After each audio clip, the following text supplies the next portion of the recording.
you after this. Okay, let's begin. Thank you. Okay, then. Thank you for your warm welcome.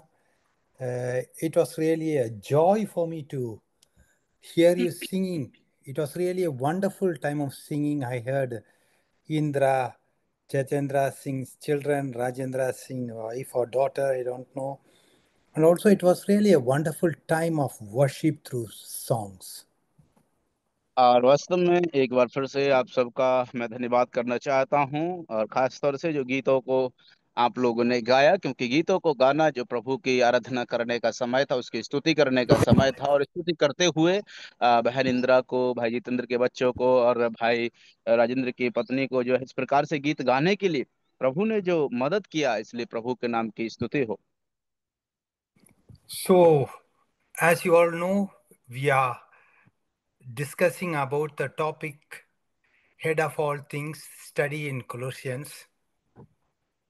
और जिस प्रकार से आप सब लोगों को ज्ञात है कि हम लोग जो है कुलुस्सियों की पत्री से इस बात को हम लोग सीखते चले आ रहे हैं कि वो जो सब में प्रमुख है और सबका मुखिया है। Last time it was the seventh lesson we have discussed about believer beware, Jesus is enough. और पिछली बार हम लोगों ने इस बात को सीखा था, देखा था कि हमारे लिए प्रभु यीशु मसीह ही काफी है। So today is our eighth lesson. The topic for today is heavenly living. What is heaven on earth? और आज हम लोग जिस विषय पर चर्चा करने वाले हैं वो ये है कि स्वर्ग क्या है, और स्वर्गीय स्थानों में रहने का मतलब क्या है। जब हम धरती पर जीवन बिताते हैं तो स्वर्ग में जैसे उसने स्वर्गीय स्थानों में हमें बैठाया है, रहने दिया है, उसका मतलब क्या है। So this passage for our study is Colossians third chapter 1 to 11th verse. और आज के अध्ययन के लिए हमारा जो संदर्भ हमने जहाँ से लिया है, कुलुस्सियों की पत्री, उसका 3 अध्याय 1 से लेकर के 11 आयत तक। Shall we read uncle? Yes, thank you. तो जब तुम मसीह के साथ जिलाए गए तो स्वर्गीय वस्तुओं की खोज में रहो, जहाँ मसीह विद्यमान है और परमेश्वर की दाहिनी ओर विराजमान है।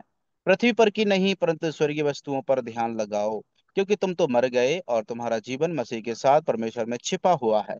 जब मसीह जो हमारा जीवन है प्रकट होगा, तब तुम भी उसके साथ महिमा सहित प्रकट किए जाओगे। इसलिए अपने उन अंगों को मार डालो जो पृथ्वी पर हैं, अर्थात व्यभिचार, अशुद्धता, दुष्कामना, बुरी लालसा, लोभ, जो लोग को जो मूर्ति पूजा के बराबर है। इन्हीं के कारण परमेश्वर का प्रकोप आज्ञा ना मानने वालों पर पड़ता है।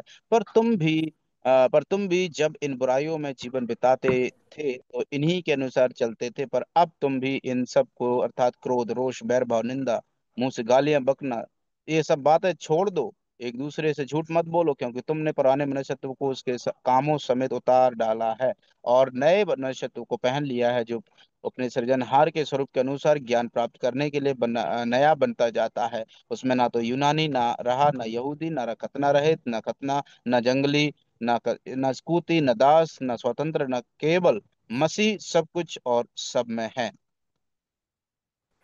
Thank you. So, here in this chapter, the two final chapters of Colossians, Paul is moving into the practical application of the doctrines. और देखिए, जो कुलुस्सियों की पत्र है, जिसमें से जो उसके आखिरी के जो 2 अध्याय हैं, प्रेरित पौलुस सैद्धांतिक शिक्षाओं को प्रायोगिक जीवन में किस प्रकार से अपनाना है या लागू करना, उसके विषय में उसकी ओर बढ़ता है। We have to remember always that it does little good if believers declare, defend the truth, but fail to demonstrate it in their lives. और देखिए, वो आजकल की जो सच्चाई है जिसको वो जानते हैं, लेकिन वो उसको परिपालन करने में चूक कर देते हैं, और उसी चूक के कारण उनके प्रायोगिक जीवन में उसकी जो बुराई से बचाव करने में असफल हो जाते हैं। That is what we read in Titus, first chapter, 16th verse. They profess that they know God, but in works they deny Him. और इसी बात को तो हम लोग तीतुस की पत्री में पढ़ते हैं, जहां पर लिखा हुआ है कि वो सच्चाई को तो जानते हैं, वचन को तो जानते हैं, लेकिन उसका तिरस्कार करते हैं, इनकार करते हैं। But here, these false teachers were giving not much importance to demonstrate their Christian life in the day to day living. लेकिन हम इस बात को देखते हैं कि जो मसीही जीवन, प्रत्येक दिन के जीवन में मसीही के अनुसार हमें जीवन बिताने की आवश्यकता होती है। After all, faith in Jesus Christ means being united to Christ. यद्यपि मसीह में विश्वास होने का मतलब है कि हम यीशु मसीह के साथ जुड़ जाते हैं, मिल जाते हैं। If we tell that we are sharing Jesus Christ's life, we should follow his example.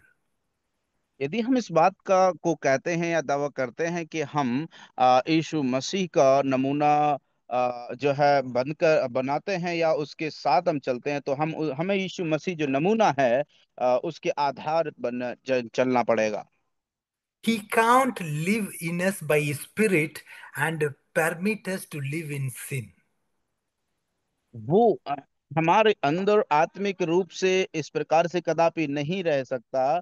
जब हम आत्मिक रूप से तो मसीह में और शारीरिक रूप से हम पाप में जीवन बिताएं, तो ऐसा नहीं हो सकता। So, here in this passage, Paul is connecting the doctrine with the duty, and he gives us three instructions. We are going to discuss about that. और इस भाग में हम लोग प्रेरित पौलुस तीन निर्देश देते हैं, जिनको अभी हम लोग डिस्कस करने वाले हैं। So, the first instruction here is rise, look up. और सबसे पहला जो निर्देश यहाँ पर दिया गया है कि वो कहते हैं कि स्वर्गीय वस्तुओं की खोज में रहो। Why look up? Because we have to seek the heavenly things. क्यों हमको ऊपर देखना है, स्वर्गीय वस्तुओं को खोजना है? क्योंकि हम अपने जीवन में चलते हुए हमारा दृष्टिकोण जो है वो धरती की नहीं, वरन अविनाशी अर्थात स्वर्गीय वस्तुओं की ओर ध्यान लगाना है। So we see this first instructions from first verse to fourth verse. और इस निर्देश को हम लोग एक आयत से लेकर तीन अध्याय कुलुस्सियों का एक से लेकर के चौथी आयत तक पाते हैं, जहां इसके विषय में निर्देश दिया गया है कि ईश्वर की वस्तुओं की खोज में रहो। Here Paul is saying why we have to look up to seek heavenly relationship. Why? Because the first thing we died with Christ. Third verse.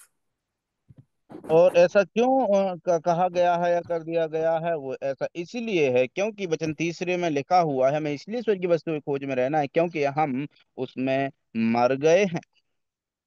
So not only Christ died for us, that is substitution, we also died with him, that is identification.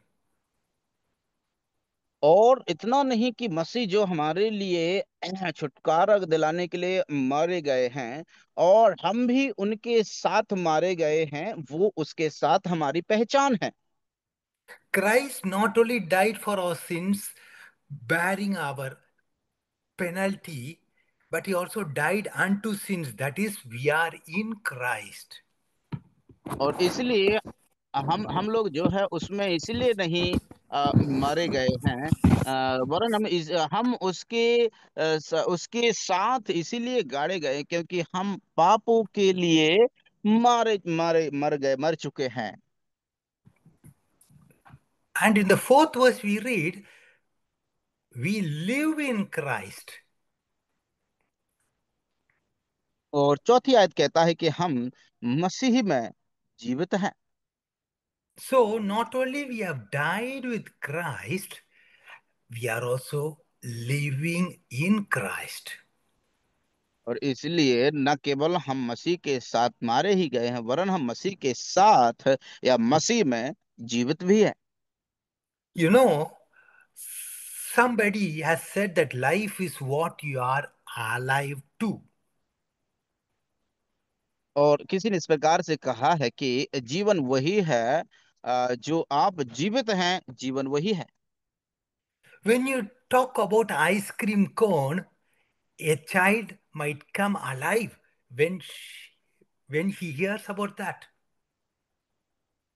और देखिए, जब कोई बच्चा जो है ice cream के बारे में सोचता है, चाहे वो सो रहा हो या सुनेगा, चाहे वो सो भी रहा हो, तो भी वो जाग जाता है। You know, these teenagers, these young boys, they love cars. So when we talk about cars, when we mention cars, they can come alive too. That conversation. और देखिए, जिस प्रकार से हम लोग जानते हैं कि जो युवा होते हैं, या फिर जो बचपना में बच्चे जो है, कार के विषय में कार उन्हें बहुत पसंद होती है। जब कार की चर्चा करते हैं तो हम इस बात को पाते हैं कि वो लोग उस कार के विषय में चाहे वो सो भी रहे हों, तो भी वो जागृत हो जाते हैं उसके प्रति। But Paul is saying, as Christians, as believers, we are alive in Christ. That is, we should be very much interested about discussing Christ. और इसलिए मेरे प्यारे अजीज हो, जब हम इस बात को पाते हैं तो ये बात वो इस यहाँ पर कहते हैं कि जब हम मसीह में हैं, या फिर मसीह में हम जीवित हैं, या फिर मसीह हमारा जीवन है, तो हमें उसमें जीवित रहना है और जीवन बिताना, और हमें उसी में रुचि रखना है। I heard a story about two sisters who are enjoying attending dances and all kinds of worldly parties before और conversion. मैंने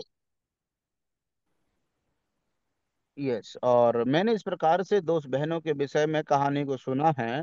वो मसीह में आने से पहले, या फिर उनका जीवन परिवर्तित होने से पहले, वो जो है बार्स में जाया करती थी जना, और डांस पार्टियों में और संसार के सारे रीति रिवाजों में पूरी तरह से वो लीन थी।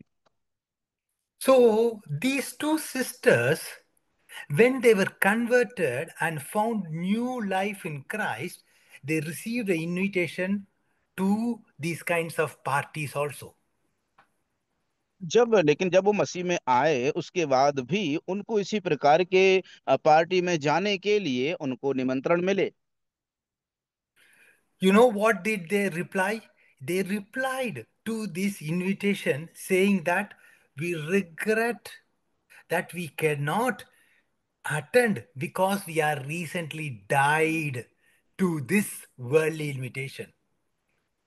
और आपको मालूम है उनका जवाब क्या था? उन्होंने जवाब इस प्रकार से दिया कि हमें खेद हो रहा है आपको यह बताते हुए कि हम इस प्रकार की संसारिक पार्टियों में जाने के लिए मर चुके हैं। And we see here in the first verse what we read, we are raised with Christ. और इसलिए मेरे प्यारे अजय, जिस प्रकार से हम वचन में पढ़ते हैं कि हम मसीह के साथ जो है जिलाए गए हैं। So, what is that? That is, we are alive and still we live sometimes in the grave. अब मेरे प्यारे अजीज, तो अब क्या होता है कि हम कभी कभी इस प्रकार की परिस्थितियों से होकर गुजरते हैं, मानो कि कब्र में पड़े हुए हैं, मर तो चुके हैं, लेकिन फिर भी कभी कभी हम जिंदा हो जाते हैं। You know, during the World War, Second World War, I heard that several refugees, Jewish refugees, hid in the cemetery and babies were actually born in one of the graves. और इस प्रकार से जो दूसरे विश्व युद्ध के दरमियान बचाव के जो कैंप लगे हुए थे, शिविर लगे हुए थे, बचाव शिविरों में कुछ जो शरण लेने वाले यहूदी थे, तो वो उनको बचाव के लिए, अपने आप को बचाव के लिए, उन्होंने अपने आप को कब्रों में छिपा लिया था। और एक औरत ने एक बच्चे को भी जन्म दिया था उसी दरमियान कब्र में। But however, when Jesus Christ gave us his life, he lifted us.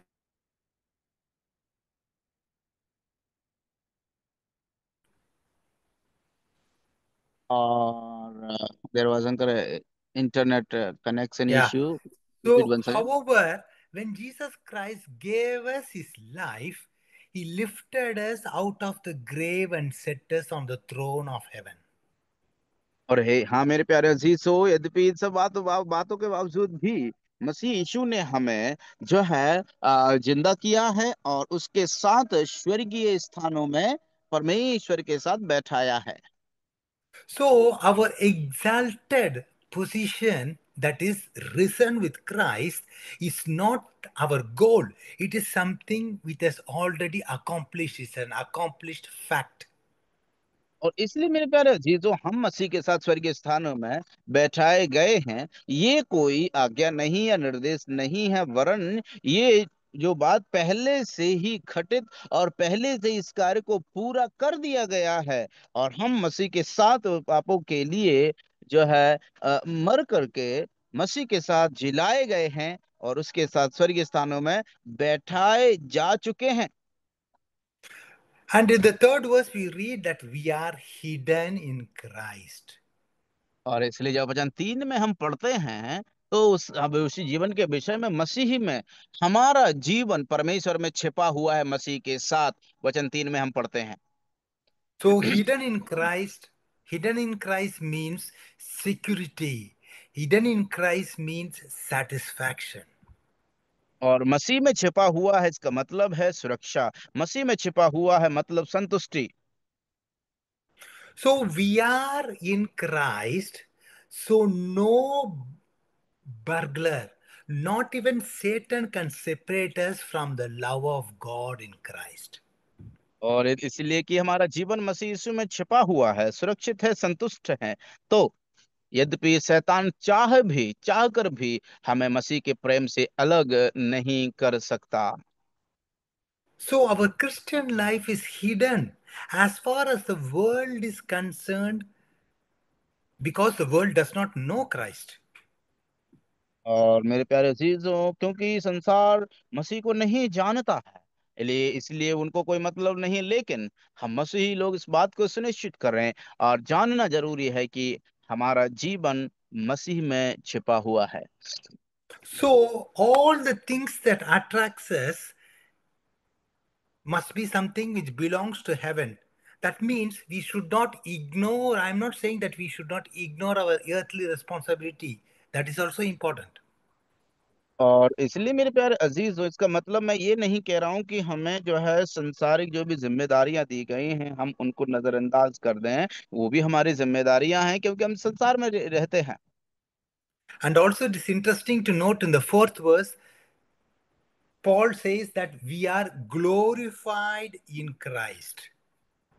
और इसलिए मेरे प्यारे अजीज, हम इस बात को पाते हैं कि हम जो है मसीह यीशु में महिमा सहित बैठाए गए हैं, महिमा को प्राप्त किए हैं।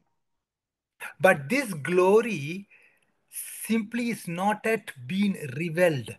Christ has already given us his glory, but the full revelation of his glory will come when Jesus Christ returns. और यद्यपि उसने हमें महिमा पूरी तरह से प्रकट नहीं किया है, लेकिन जब मसीह यीशु वापस आएंगे उस दिन हम संपूर्ण रीति से महिमान्वित हो जाएंगे। So, you might be asking this question, how do we seek those things which are above? इसलिए आपके मन में जो है एक सवाल गूंज रहा होगा, दौड़ रहा होगा कि आखिर हम कैसे स्वर्गीय वस्तुओं की खोज में रहें। वो कौन सी वस्तु हैं? The answer is found in Colossians 3rd chapter 2nd verse. और उसका जवाब जो है कुलुस्सियों 3 अध्याय उसकी दूसरी आयत में स्पष्ट रूप से लिखा हुआ है। पृथ्वी Set पर your की नहीं। affect. Yeah, Yes. continue. पृथ्वी पर की नहीं, परंतु स्वर्गीय वस्तुओं पर ध्यान लगाओ। Think about the things above, not about the things on earth। So, our feet must be on earth and our minds must be in heaven. और इसका सीधा सरल जवाब यही है कि हमारा जो पैर है वो धरती पर होना है और हमारा सोच विचार, हमारा ध्यान स्वर्गीय में होना है, स्वर्गीय वस्तुओं की ओर होना है। And also, there's another danger. Brothers and sisters, there are some people, some believers who are so much spiritual, so heavenly minded that they have no earthly good. और मेरे प्यारे अजीजों, ऐसे भी बहुत कई भाई बहन हैं जो इस प्रकार से सोचते हैं, इस प्रकार से जो है पाते हैं कि यद्यपि वो इतने आत्मिक हैं, इतने आत्मिक हैं कि वो सिर्फ और सिर्फ स्वर्गीय वस्तुओं के बारे में ही सोचते रहते हैं, और उन्हें जो है संसारिक वस्तुओं से, व संसार की कोई भी चीजों से उन्हें कोई मतलब नहीं होता है। Yes, brothers and sisters, we have to have this kind of combination, heavenly minds and earthly hands. That is the combination that works. और मेरे प्यारे अजीजों, हमें इस प्रकार का कॉम्बिनेशन बना करके रखना है कि हम जो है स्वर्गीय ध्यान, हमारा मन जो है स्वर्गीय होना चाहिए, और हमारा जो पाँव है वो धरती पर होना चाहिए। When your seat is in heaven, your walk also would like to be just like in heaven, but it will be in earth. और इसलिए मेरे प्यारे अजीजों, जब हम हमारा जब यदि आपका जो है ध्यान जो स्वर्ग की वस्तुओं की ओर है, यद्यपि हमारा पाँव धरती पर है, लेकिन फिर भी हमारा जो दृष्टिकोण है वो सदैव स्वर्ग की ओर ही लगा रहेगा। We read in Numbers 13:14, when the nation of Israel came to the border of the promised land, they refused to enter because of their unbelief. और जब हम गिनती की पुस्तक उसका 13-14 पढ़ते हैं, तो वहां पर पाते हैं कि हम लोगों जब इजरायली लोग जो है और जो वायदे किए हुए देश की जब सीमा पर पहुंचे, तब वो लोग जो बहुत से लोग उसमें प्रवेश नहीं कर पाए, क्योंकि उनके अविश्वास के कारण उसमें प्रवेश करने ना पाए। So, because of their unbelief, they wandered in the wilderness for 40 years. और क्योंकि उनके अविश्वास के परिणाम स्वरूप ही उनको जंगल में 40 वर्षों तक भटकना पड़ा। The whole generation died in the wilderness except for Caleb and Joshua, these two spices who believed God.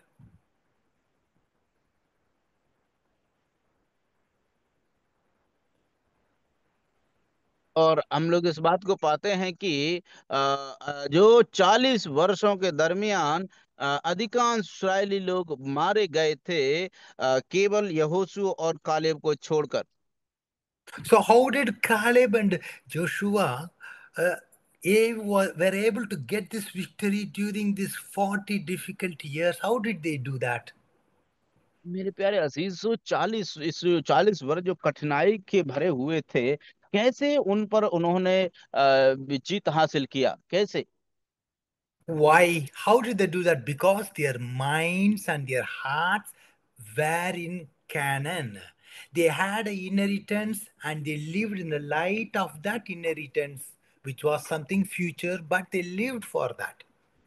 और यद्यपि मेरे प्यारे अजीजों, इसलिए वो लोग जो है 40 वर्षों तक टिके रहे, क्योंकि वो यद्यपि ऐसी परिस्थितियों के साथ में तो गूंज रहे थे, चल रहे थे, परिस्थितियां विपरीत थीं, लेकिन फिर भी उनके मन में जो परमेश्वर ने वादा किया था कि वो वादा किया हुआ देश उनको वो देगा, तो उनका मन जो है कनान देश की ओर लगा हुआ था। लेकिन उनका पाँव, उनका शरीर, उनका जो था वो सब कुछ यात्रा में और जो कठिनाइयों से भरा हुआ था। So we have to keep our hearts, we have to keep our minds in our heavenly walk in और here in. और इसलिए मेरे प्यारे अजीजों, इस संसार में हमें जो है स्वर्गीय वस्तुओं की खोज में लगे रहना है। हमें स्वर्गीय वस्तुओं की खोज करते रहना है जब हम धरती पर So जीवन बिताते हैं। so we have seen our first instruction, rise and look up. We have seen that we are died with Christ, we live with Christ, we are raised with Christ, we are hidden in Christ, and we are glorified in Christ. और इसलिए हम लोग यहाँ पर इन बातों को देखते हैं कि हम मसीह के साथ जो है पहला कि हम जिलाए गए हैं, मसीह के साथ जो है हम जिलाए गए हैं, उसके साथ स्वर्गीय वस्तुओं में हम बैठाए गए, स्वर्गीय स्थानों में हम उसके साथ मर गए, और हमारा जीवन मसीह के साथ छिपा हुआ है, और हमारा जीवन मसीह है। Now we are going to the second instruction, that is from the fifth to ninth verse, that is remove, put off. और fifth to ninth verse uncle. Fifth to ninth verse, yeah. Okay. और अभी जो दूसरा बिंदु है जिसमें दूसरा बात की ओर हम लोग आगे बढ़ रहे हैं, और वो है कि हमें जो है उन बातों को हटाना है ना, कुछ बातों को हटाना है अपने जीवन से। उसको हम 3 अध्याय 5 आयत से लेकर के 9वीं आयत तक पढ़ते हैं कुलुस्सियों में। In the first instruction, we have seen the positive things. Now we are going to see the negative things. और पहले जो 4 आयतों में हम लोगों ने सकारात्मक बातों को देखा, और अभी हम लोग नकारात्मक बातों को देखने वाले हैं। The positive and the negative, they go together. One without other leads to something which is without balance. और देखिए जो सकारात्मक और नकारात्मकता है, ये दोनों एक साथ चलते हैं, और एक साथ चलने की वजह से जो है एक को छोड़ करके दूसरा जो है रह नहीं सकता, लेकिन वो साथ साथ चलती हैं। So here Paul is writing in the third verse, he is writing here, mortify therefore, that is means put to death, slay the worldly, earthly. और यहाँ पर देखिए स्पष्ट रूप से प्रेरित पौलुस लिखते हैं कि इसलिए अपने उन अंगों को मार डालो जो पृथ्वी पर हैं। That is, we have, because we have died with Christ, we have the spiritual power to slay the earthly, fleshly desires that wants to control us. और इसलिए मेरे प्यारे अजीजों कि जब हम मसीह के साथ जो है मारे जा चुके हैं, और अभी हमारे पास आत्मिक क्षमता है, आत्मिक सामर्थ्य है, जिसके द्वारा क्या होगा कि जो शरीर जो पृथ्वी पर के अंग हैं, हम उनको मार डाल सकते हैं। We all know this verse in Matthew 5:29. Our Lord said that if thy right eye offend thee, pluck it out. और जिसको मत्ती रचित सुसमाचार में हम लोग पढ़ते हैं, वचन में स्पष्ट रूप से लिखा हुआ है कि अगर तुम्हारी दाहिनी आंख तुम्हें धोकर ठोकर खिलाए, तो तुम उसे उखाड़ कर फेंक दो। But here, neither Paul nor Jesus were talking about some surgery. देखिए यहाँ पर लेकिन हम जब आते हैं तो प्रेरित ना तो प्रेरित पौलुस और ना ही कोई और इस यहाँ पर जो है किसी प्रकार के जो है सर्जरी के बारे में चर्चा करता है। Why? Because we all know that sin does not come from the eye, it does not come from the hand or the foot, it comes from the heart, from the evil desires within us.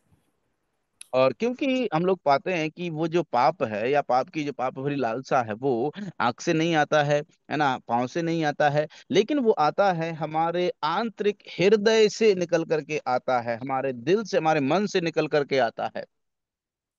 Centuries ago, in England, a pickpocketer was convicted and his right hand was cut off. और देखिए जो कई एक शताब्दी पहले एक व्यक्ति जो है इस प्रकार से उसको दोष लगाया गया, और वो जो है जो जो जो जेब मारता था, उसको उन्होंने पकड़ करके उसका एक हाथ काट दिया था। So, if first time his right hand was cut off, if he was convicted for the second time, his left hand was also amputated. और इसलिए अगर उसका पहले ऐसी गलती करने के कारण पहला दाहिना हाथ कट गया, और यदि दोबारा भी उसने उसी प्रकार का काम किया, तो उसका दूसरा बायां हाथ भी कट जाता है। You know, one pickpocketer, he lost both hands and continued to do this kind of pickpocketing by using his teeth. और देखिए मेरे प्यारे अजीज हो, वो व्यक्ति आप सोच करके देखिए कि यद्यपि उसका दोनों हाथ कट जाने के बाद में फिर भी उसने उस प्रकार की लालसाओं को नहीं छोड़ा, वरन वो अपने मुंह से प्रयास करता ही रहा, यद्यपि उसने दोनों हाथों को खो दिया। So we all find out what we learned by this. That is, the physical surgery can never change the heart.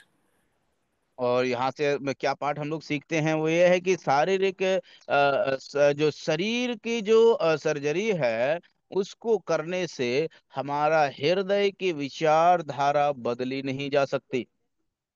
So here we see here in the 6th, 7th, and 8th verses, Paul is mentioning all kinds of sins. He is mentioning the sins which belongs to the old life, and he's saying that this has no place in our new life in Christ. Could you please repeat once again, dear sir? There was some issue in Yeah, internet. uh, Paul here is in the from the 6th to 7th, 8th verse, he is saying that about some sins here, sins which belongs to the old life. This does not have any place in our new lives in Jesus Christ. और जब हम लोग 6, 7, 8वीं आयत को पढ़ते हैं तो प्रेरित पौलुस जो है उन पापों के विषय में चर्चा करते हैं, उन पापों के विषय में यहाँ पर लिस्ट बनाते हैं जिनका जो है हमारे आत्मिक जीवन में किसी भी प्रकार का कोई अधिकार उत्तराधिकार नहीं है, वरन हम लोग जो मसीही के में हमारा नए जीवन के साथ उनका कोई ताल्लुकात नहीं है, ऐसे पापों की चर्चा प्रेरित पौलुस 6 से 8वीं आयत तक करते हैं। He talks about all kinds of sensual sins, that is fornication, uncleanness, uh, everything that he's saying that God's judgment will fall on those who practice these sins. God is no respecter of persons. और इसलिए मेरे प्यारे अजीज हो, एक व्यक्ति जो है जो परमेश्वर को कतई सम्मान नहीं करता होगा, वो व्यक्ति इस प्रकार के पापों में जीवन बिताते हुए अपने अपने पाप में लीन रहेगा। So here Paul is telling about all these kinds of evil desires. It is clear that desires leads to deeds and appetites leads to actions. और देखिए मेरे प्यारे अजीज हो, हम यहाँ पर देखते हैं कि हमारी जो भावनाएं हैं, जो विचार, हमारे भावनाएं हैं, इच्छाएं हैं, वो हमें इस प्रकार से ललायत करती हैं और हमारी भूख जो है उस काम को करने के लिए विवश करती है। So what we desire usually determines what we do. और इसलिए हम जो क्या सोचते हैं, क्या विचार रखते हैं, सामान्यतः इस बात को सत्यापन करता है कि हम क्या करते हैं। If I create in my children an appetite for candy, then I must satisfy that appetite. और देखिए, अगर मैं हम अपने बच्चों को जो है अगर हम उन्हें जो है ऐसी आदत लगा देते हैं कि उन्हें जो है कैंडी चाहिए या चॉकलेट चाहिए, तो हमें उनकी इस चॉकलेट की भूख को पूरा करना ही पड़ेगा। And if they become overweight, if they become unhealthy, then I have to change their appetites. I must teach them how to enjoy foods other than sweets. और देखिए, उसके बाद में अगर वो बीमार हो जाते हैं, अस्वस्थ पड़ जाते हैं, तो ऐसी परिस्थिति में मुझे उनको सिखाना होगा, मुझे उनको बताना होगा कि कैसे हम जो है कैसे हम दूसरे जो है भोजन को उसका आनंद उठा सकते हैं, लुत्फ उठा सकते हैं, जैसे कि चॉकलेट या मीठा खाने के बजाय और भी किस प्रकार से हम जो है भोजन में संतृप्ति प्राप्त कर सकते हैं, आनंदित हो सकते हैं, मुझे फिर उन्हें ये सिखाना होगा। So, as the psalmist, it should be our prayer, create in me a clean heart. ओ मेरे प्यारे जी, इसलिए हम जो है प्रभु के जो है जन होने के नाते हमारी ये प्रार्थना होना चाहिए कि हे प्रभु, मेरे अंदर एक नया हृदय उत्पन्न कर। Because it is out of the heart that these evil desires come.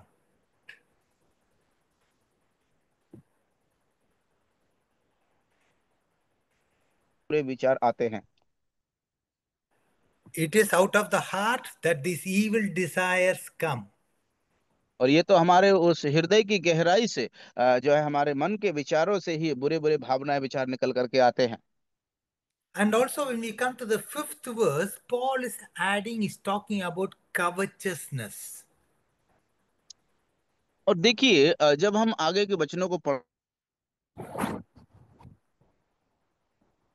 Covetousness कपट is भरे the पापों के विषय में जो है वो लालसा की बातों कहते हैं। covetousness is the person who is never satisfied with what he has. He's usually envious of what other people have.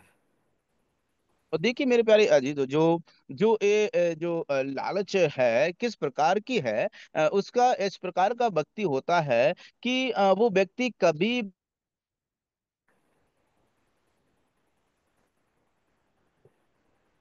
उसमें संतुष्ट नहीं होगा, कभी भी संतुष्ट नहीं हो सकता है, वरन वो व्यक्ति दूसरों के विषय में, दूसरों की चीजों के को देख देख करके लालसा करता रहेगा, ईर्ष्या करता रहेगा, ईर्ष्यालु बना ही रहेगा, वरन जो उसके पास है वो उसमें संतुष्ट होकर के कभी भी आनंद का अनुभव नहीं कर सकता।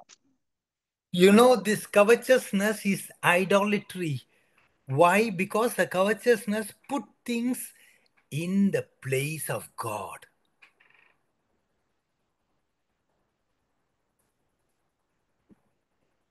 क्योंकि हम इस बात को पाते हैं कि ये जो हमारी लालसा है, वो जो असंतुष्टि वाली जो लालसा है, वो हमें कभी भी संतुष्ट होने नहीं देगी, क्योंकि वो लालसा क्या है, मूर्ति पूजा के बराबर है।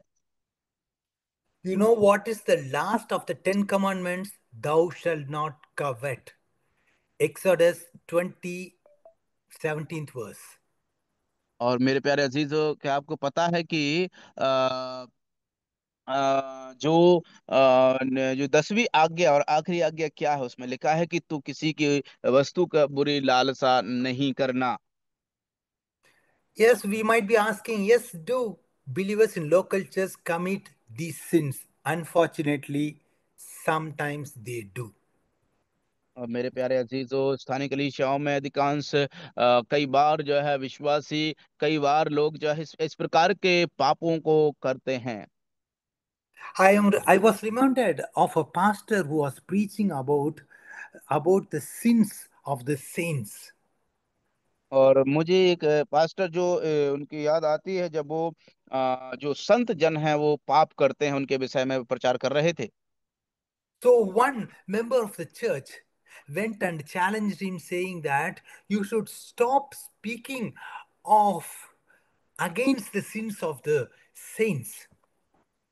और एक व्यक्ति जाकर के वहां पर उनसे कहता है कि हे भाई, तुम चुप बंद करो, जो है संतों के पापों के विरोध में बोलने से बंद करो इसको। That church member told him, after all, the sin in the life of a Christian, in a believer, is different from the sin in the life of other people. और कलीसिया का भी एक व्यक्ति आकर के उससे इस प्रकार के पक्ष में बात करता है कि जो संसार में जो व्यक्ति पाप करते हैं, उनके पापों से अलग होते हैं ये जो मसीही लोग जो पाप करते हैं। You know what did the pastor reply? He told that member, saying that really it is different from the sin in the life of a believer, is completely different from the sin in the life of a unbeliever. But before God, it is not really different, it is even worse, because God will judge them severely. और मेरे प्यारे अजीजों, आपको मालूम है कि उस प्रचार उस पास्टर ने क्या जवाब दिया उस विश्वासी को? उन्होंने जवाब दिया, हाँ ये बात सही है कि जो एक जो मसीह में रहने वाले व्यक्ति हैं, उनके पापों से उनके पाप संसार में रहने वाले अविश्वासियों के पाप से अलग है।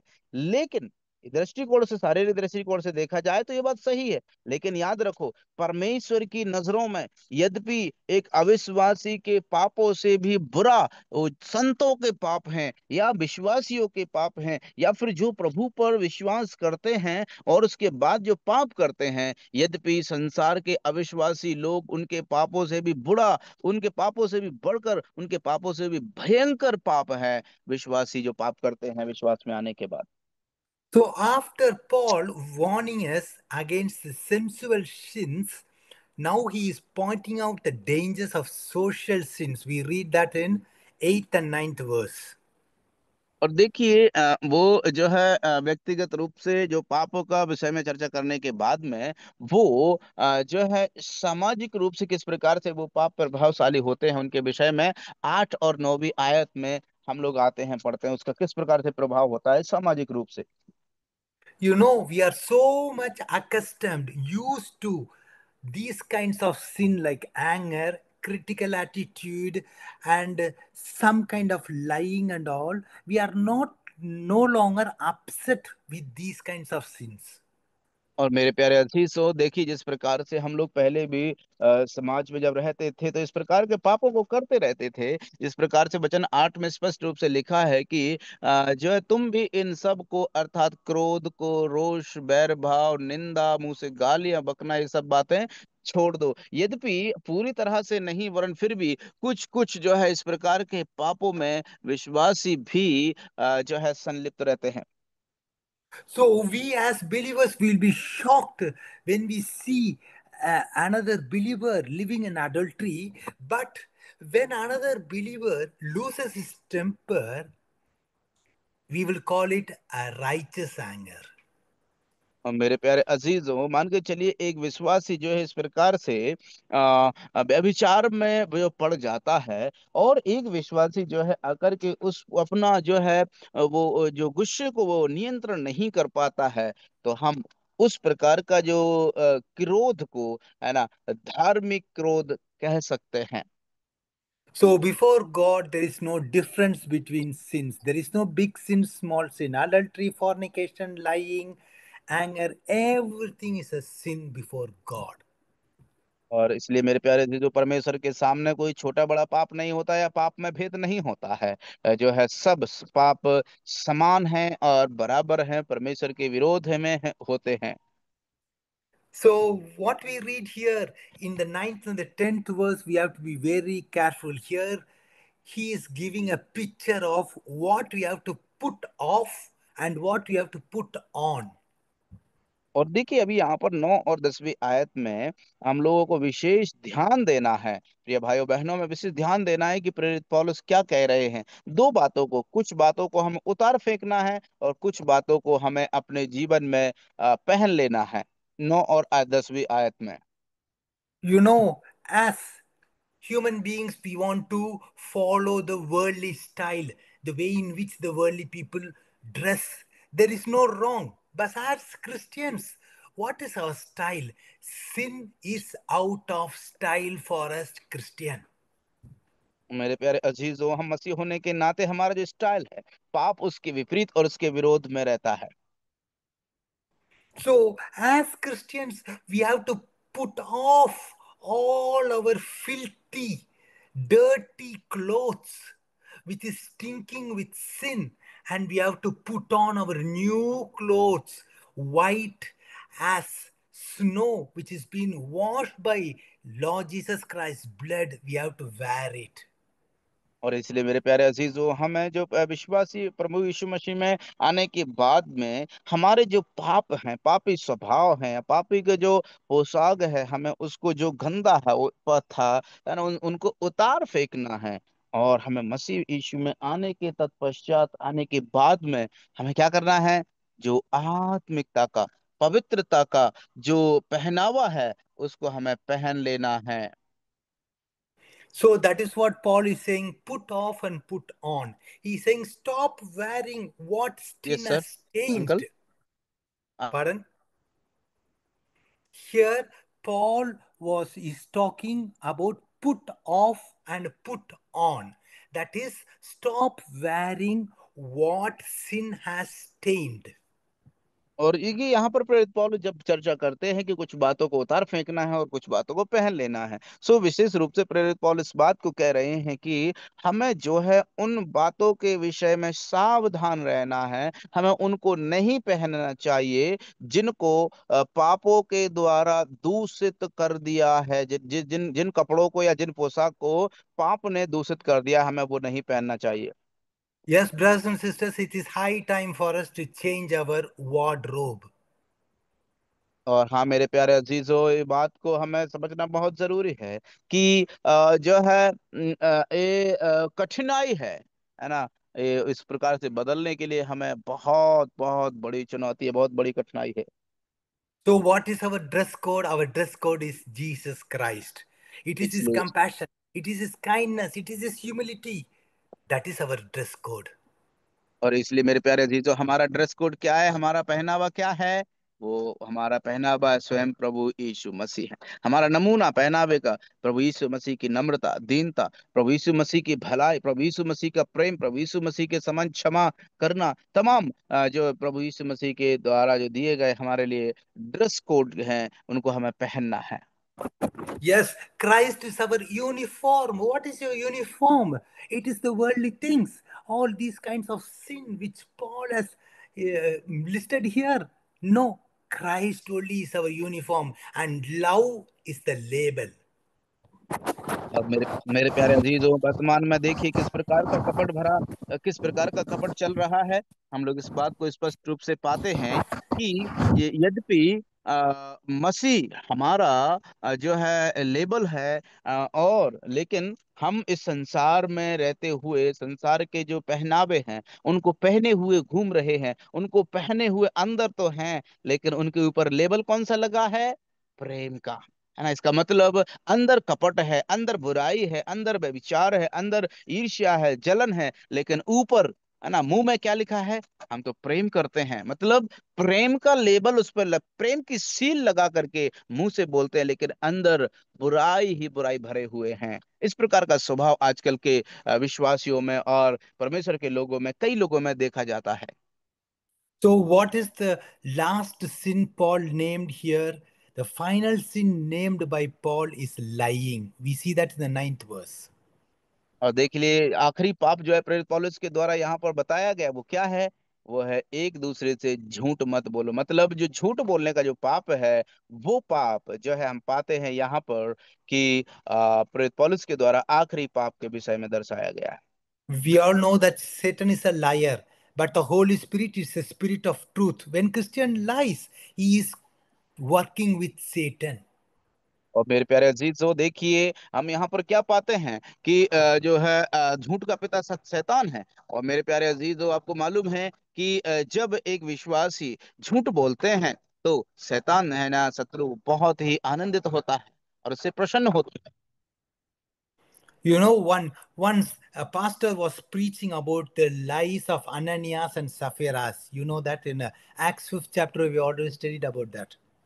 और देखिए मेरे प्यारे, जिस प्रकार प्रेरितों काम की पुस्तक में हम लोग पहले से ही पढ़ चुके हैं कि एक पास्टर जो है हनन्याह सफीरा के झूठ बोलने के विषय में चर्चा कर रहे थे।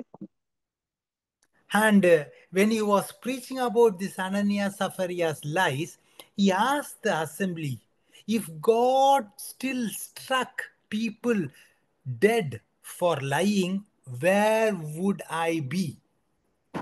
और उसने इस प्रकार से एक सवाल किया कि अगर जिस प्रकार से अनन्या सफीरा को परमेश्वर ने मारा, अगर उसी प्रकार से आज परमेश्वर आज इसी प्रकार से मारे, तो मैं कहाँ हूंगा? The assembly was started to laugh, but immediately the pastor, the preacher, he replied saying, I will be right here preaching to a empty church. और उसके बाद फिर उसने उस प्रचारक ने जवाब अगले ही जैसे इसके जैसे ही सुनने के बाद में सारी कली जब चर्च के लोग हंसने लगे, तब वो उस पास्टर ने जवाब दिया कि उसने कहा कि मैं यहीं पर प्रचार करते रहूंगा, लेकिन भरी कलीसिया, भरी चर्च में नहीं, वरन एक खाली चर्च में मैं प्रचार करता ही रहूंगा, क्योंकि कोई नहीं रहेगा। So, yes, brothers and sisters, when we speak the truth in love, we are working with the Spirit of God. इस बात को ध्यान रख लें मेरे प्यारे अजीजों कि जब हम प्रभु के प्रेम में एक दूसरे से जब हम सच बोलते हैं, याद रख लेना कि हम प्रभु के आत्मा में रह करके चल रहे हैं। So, now we are going into our third instruction, that is renew, put on. और अभी हम लोग जो है तीसरा निर्देश में जाएंगे, जो रिन्यू है, अर्थात हमें कुछ बातों को पहन लेना है। So, because we are alive in Jesus Christ, we have to seek the things that are above.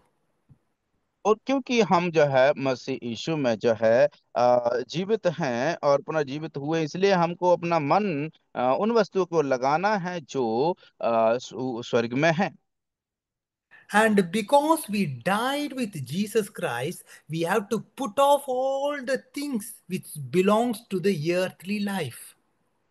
और क्योंकि हम जो है मसीह यीशु के साथ जो है जब जिलाए गए हैं उसके साथ, तो हमें जो है सांसारिक चीजों को अपने जीवन पर लागू करने की आवश्यकता नहीं है।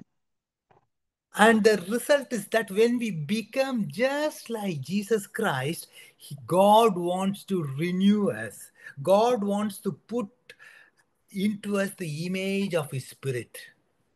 और इसलिए मेरे प्यारे, जब हम इस प्रकार से करते हैं, इसका मतलब है कि परमेश्वर हमारे जीवन में, हमारे हृदय में, हमारे व्यवहार में यीशु मसीह का तस्वीर को, यीशु मसीह का स्वरूप को प्रकट करना चाहता है संसार में हमारे द्वारा।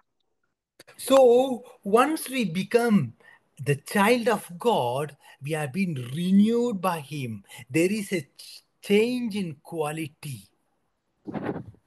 और इसीलिए मेरे प्यारे अजीज, जब हम उसकी आत्मा के द्वारा जो है पुनर्निर्माण किए गए हैं या फिर जिलाए गए हैं, तो हमारे अंदर फिर आत्मा में एक परिवर्तन आ जाता है, बदलाव आ जाता है। So you might be asking me, how does this renewal come into us? और आप लोग इस प्रकार से सवाल पूछ रहे होंगे कि आखिर कैसे जो है ये नयापन कैसे आता है। This renewal, this new life comes into us through spiritual knowledge. और ये जो नयापन आता है आत्मिक ज्ञान के द्वारा। So, the better we get to know Jesus Christ, the more we become like Him. जितना ज्यादा हम मसीह यीशु के बारे में जानेंगे, उतने ही ज्यादा मसीह के समान हम बदलते चले जाएंगे। So, this involves what? This involves three things: our intellectual, our emotional, our will. और ये बात के ये कौन कौन सी बातों को संलिप्त करती है? तीन बातें: हमारा जो बाहरी तत्व ज्ञान, हमारा आत्मिक तत्व ज्ञान, और हमारे भावनाएं। We were all formed in God's image. इस बात को हम सब लोग जानते हैं कि हम मसीह के, परमेश्वर के स्वरूप में बनाए गए हैं। And we were deformed from God's image by sin. और हम लोग पाप के कारण परमेश्वर के स्वरूप से जो है परिवर्तित हो गए थे, भटक गए थे। But through Jesus Christ, we are being transformed into God's image. लेकिन मसीह यीशु के द्वारा हम पुनः फिर से जो है प्रभु यीशु मसीह के द्वारा फिर से परमेश्वर के स्वरूप में जो है नएपन में बदलते जा रहे हैं। So we are being transformed, and also we have to grow spiritually. That is renewed. We must be renewed into spirit of our minds. That is, we have to grow. और इसलिए मेरे प्यारे अजीजों, हमें जो है हम अपने मन की विचारधाराओं को जो है हमें परिवर्तित करना है, नयापन में लेकर के आना है। इसका मतलब है हमें उसमें, मसीह में या नएपन में बढ़ते जाना है। So how can we grow into the knowledge of the Word of God? That is, we have to study the Word of God. आखिर कैसे हमको नएपन में बढ़ते जाना है? वो परमेश्वर के वचन का हमें अध्ययन करना है। So, this is a constant renewing process. It is being renewed constantly by the Spirit of God through His Word. और इसलिए मेरे प्यारे अजीजों, ये जो तत्काल प्रभाव से जो है एक नयापन आता है, और ये हमारे जीवन में जो है तत्काल प्रभाव से नए स्वभाव में हमको बदलते चले जाना और नए स्वभाव में बढ़ते जाना है। And also, Paul is very intelligently in the 11th verse, he's saying that there is no human distinction, there is no human difference which should be a barrier to this holy living in the church.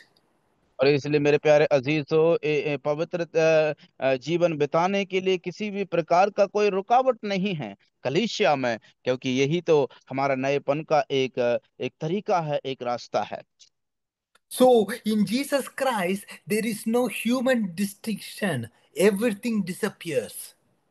और देखिए, इसलिए प्रभु यीशु मसीह में कोई भी भेदभाव या पक्षपात नहीं होता है। हर एक बातें मसीह में समान हो जाती हैं, और सब जो अलगाव या भेदभाव खत्म हो जाता है। So we know that he has already told that there is no Greek, no Jews. In Jesus Christ, there is no nationality, brothers and sisters. मेरे प्यारे अजीजों, इसलिए हम लोग प्रभु यीशु मसीह में पाते हैं, प्रभु यीशु मसीह में जब हम आते हैं तो वहां पर जो है जो भेदभाव है वो अलग खत्म हो जाता है, क्योंकि वहां पर कोई नागरिकता का या फिर कोई अलगाव का बात वहां पर सिद्ध नहीं होती है, वरन सब समान हो जाते हैं। There is also no circumcision or uncircumcision in Jesus Christ. There is no religion differences in Jesus Christ. मसीह में कोई धार्मिक बदलाव नहीं होते हैं, भेदभाव नहीं होते हैं, ना खतना होता है, ना खतना रहित कुछ होता है, सब समान है। So, what is our passport? Our passport is kingdom. Kingdom, God's kingdom, that is our passport. We have no borders, brothers and sisters. We are only brothers and sisters. No borders for us, no nationality for us. इसलिए मेरे प्यारे अजीजों, हमारे लिए कोई नागरिकता यहाँ पर है नहीं है, और इसलिए हमारे लिए कोई पासपोर्ट की आवश्यकता है नहीं है। हमारा एक ही स्वदेश है, वो है स्वर्ग, हमारा प्रभु का राज्य। और उसमें हम सब के सब हमें कोई पासपोर्ट की आवश्यकता नहीं है, हम वहां पर पहुंचते हैं। There is also no cultural differences in Christ. Jesus O Christ canceled the visa system for और Christians. इसलिए मसीहों के लिए इस बात को भी हमें समझना जरूरी है कि सांस्कृतिक परिवर्तन भी या भेदभाव कुछ भी नहीं है, क्योंकि मसीह यीशु ने इन सब को बदल दिया है, हटा दिया है। So there is not even the economic and political status for a Christian. इसलिए मसीह के लिए जो है अर्थव्यवस्था या फिर राजनीतिक व्यवस्था के में भी कोई भेदभाव या इस प्रकार का प्रभाव कुछ भी नहीं होता है एक मसीह के लिए। Even Paul has made it clear in 1 Corinthians 7 chapter 20 verse that a slave should try to get his freedom. Even the slave has to be freed. He is free in Christ. पर यद्यपि मेरे प्यारे अजीज हो, जो जो जो बंधुआ है स्वतंत्र है, फ्री है, और उसको वो ना तो कोई दास है और ना ही कोई वो स्वतंत्र है। यद्यपि कोई दास भी है तो भी मसीह यीशु में वो स्वतंत्र है। So there is no categories in Jesus Christ. Only Jesus is the center. और इसलिए मसीह यीशु में कोई भेद नहीं होता है, क्योंकि मरण मसीह ही सबका केंद्र है, मसीह ही सब में है। So, yes, brothers and sisters, today we have seen three instructions beautifully Paul has described for our earthly life here. और इसलिए तीन बातों को आज हम लोगों ने देखा, तीन अध्याय से प्रेरित पौलुस ने बड़ी सुंदर रीति से तीन बातों को इस प्रकार से हमारे संसार में, पृथ्वी पर के जीवन के लिए तीन निर्देश दिए हैं। How we have to be dressed for heaven. That was his message in this passage. इस भाग में हम लोग इस बात को पाते हैं कि कैसे हमें स्वर्ग के लिए कपड़े पहनना है, उसके विषय में प्रेरित पौलुस कहते हैं, वही उसका संदेश था। So, first instruction rise, look up to seek heavenly things. और पहला जो निर्देश था कि हमें ऊपर की ओर देखना है, स्वर्गीय वस्तुओं की खोज में रहना है। And the second one is remove, put off all the earthly things and slay all the earthly things. और दूसरा निर्देश था हमें रिमूव अर्थात हटाना है, जो हर एक संसार की चीजों को, संसार की बातों को हमें हटा देना है। And the third one is the most important one, renew and put on the heavenly things and strengthen the heavenly things. और इसलिए वो तीसरा है, और जो सबसे महत्वपूर्ण है, कि हमें पहन लेना है, कुछ बातों को जो है हमें अपने जीवन में पहन लेना है, और वो है स्वर्गीय बातों को, स्वर्गीय वस्तुओं को, स्वर्गीय पहनावे को हमको पहन लेना है, और वो बहुत महत्वपूर्ण है। Yes, brothers and sisters, are we alive on Christ? Are we alive in Christ? So that we could seek the heavenly. और हाँ मेरे प्यारे अजीज, एक सवाल, क्या हम वास्तव में मसीह यीशु में जीवित हैं? अगर हाँ Yes, जीवित हैं, brothers. तो हम स्वर्गीय Yes, वस्तुओं की खोज में रहेंगे।